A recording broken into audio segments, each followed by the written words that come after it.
I come, Lord, I come, I come, Lord, I come to tell you I love you, to tell you I need you, to tell you there's no better place for me than in your arms, to tell you I'm sorry for running in circles,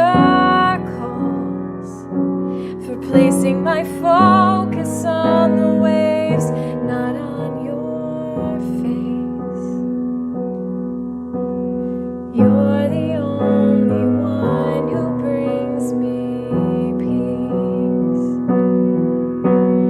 You're the only one who brings me peace. I'm so forgetful, but you always remind me. You're the only one who brings me peace. You're the only one who brings me peace. So I come, Lord, I come, I come, Lord, I come to tell you I love you, to tell you I need you, to tell you there's no better place for me than in your arms, to tell you I'm sorry for running in circles, for placing my focus on the waves, not on your face. You're the only one who brings me peace. You're the only one who brings me peace in the storm.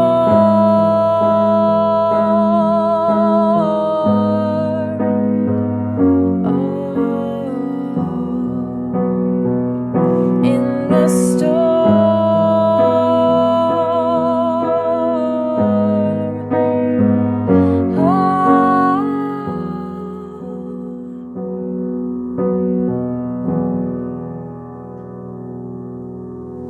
I'm so forgetful, but you always remind me.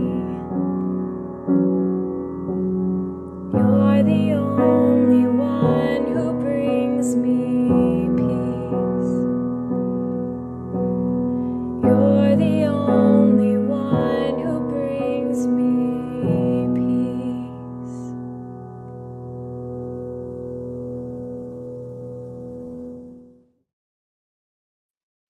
Rooted men, good morning. Happy Thursday morning.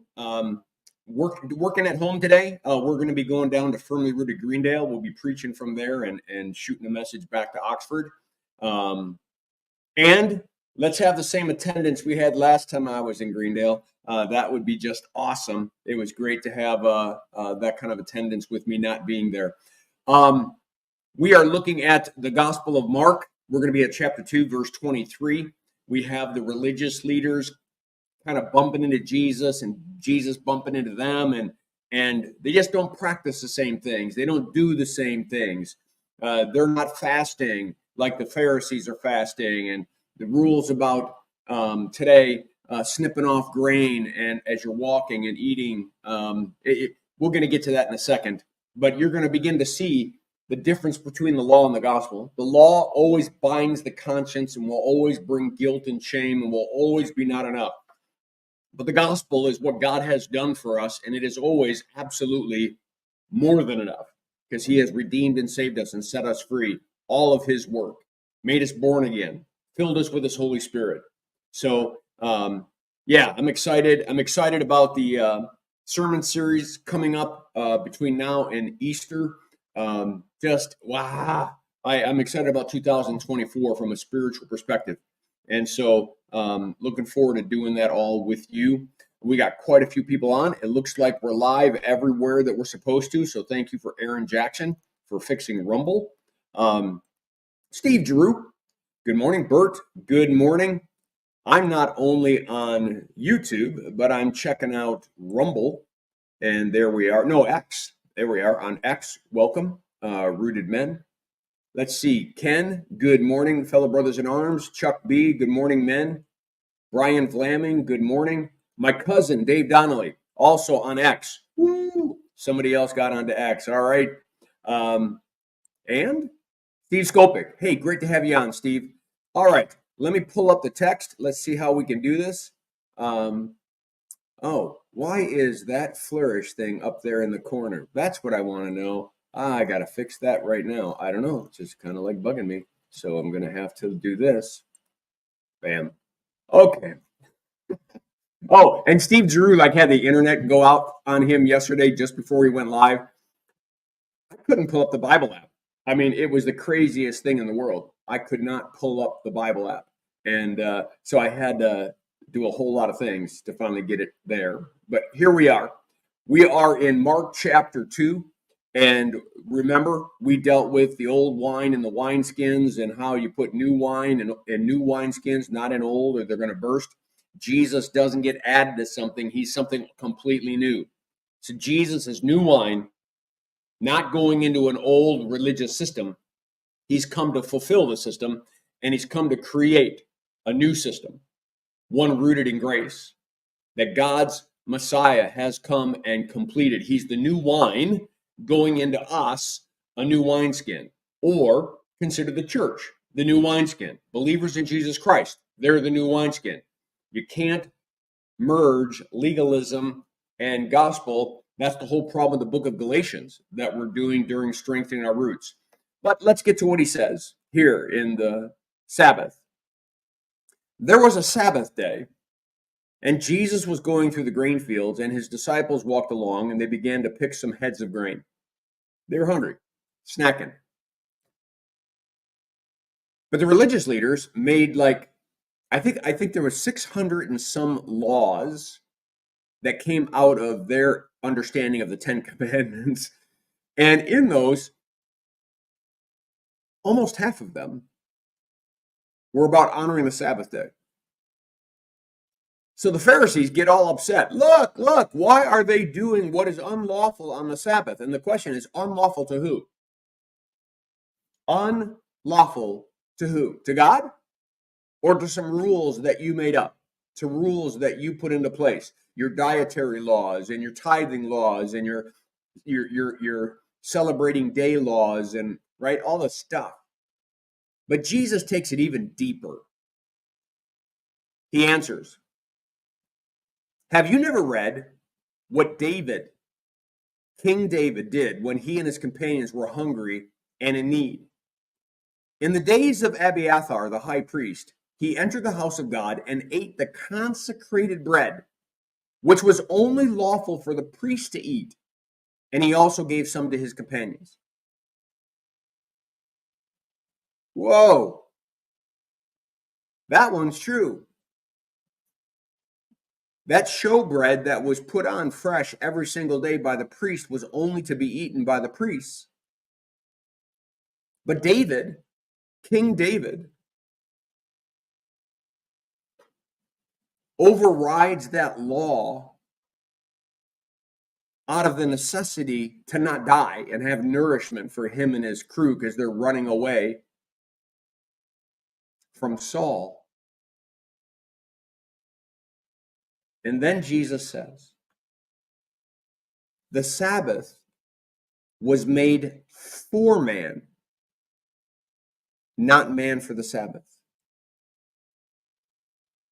And by the way, the Son of Man is Lord of the Sabbath. I can do what I want. I created the Sabbath. But more importantly is this phrase, the Sabbath was made for man, not man for the Sabbath. God is a good father, and he creates these rules for us, not against us. so that we might live in freedom and not in bondage.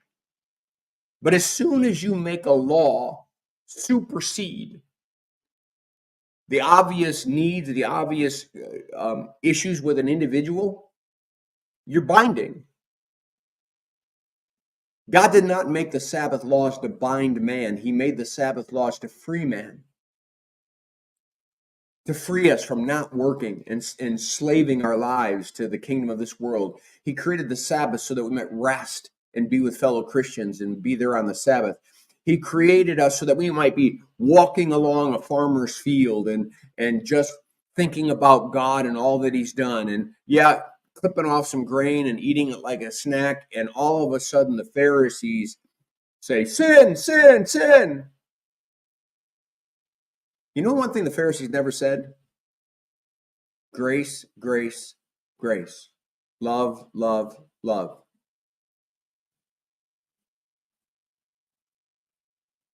The Sabbath day was made for us.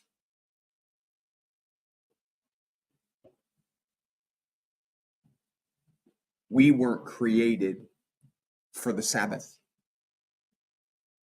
We live in a Sabbath. It's one of the things that is in our lives, just like everything else is in our lives. And everything is supposed to be absorbed from God's perspective because we are now sons of a good Father, and we are princes of a King of Kings and a Lord of Lords. So you and I are seeing the whole world differently. We're seeing our family differently. We're seeing the time we have differently. We're seeing every day differently because we're seeing it from God's kingdom's perspective.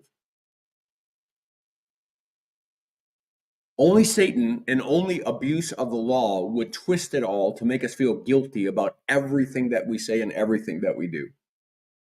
When what God's trying to do is set us free in a relationship with him, his Son, and the Holy Spirit that dwells within us.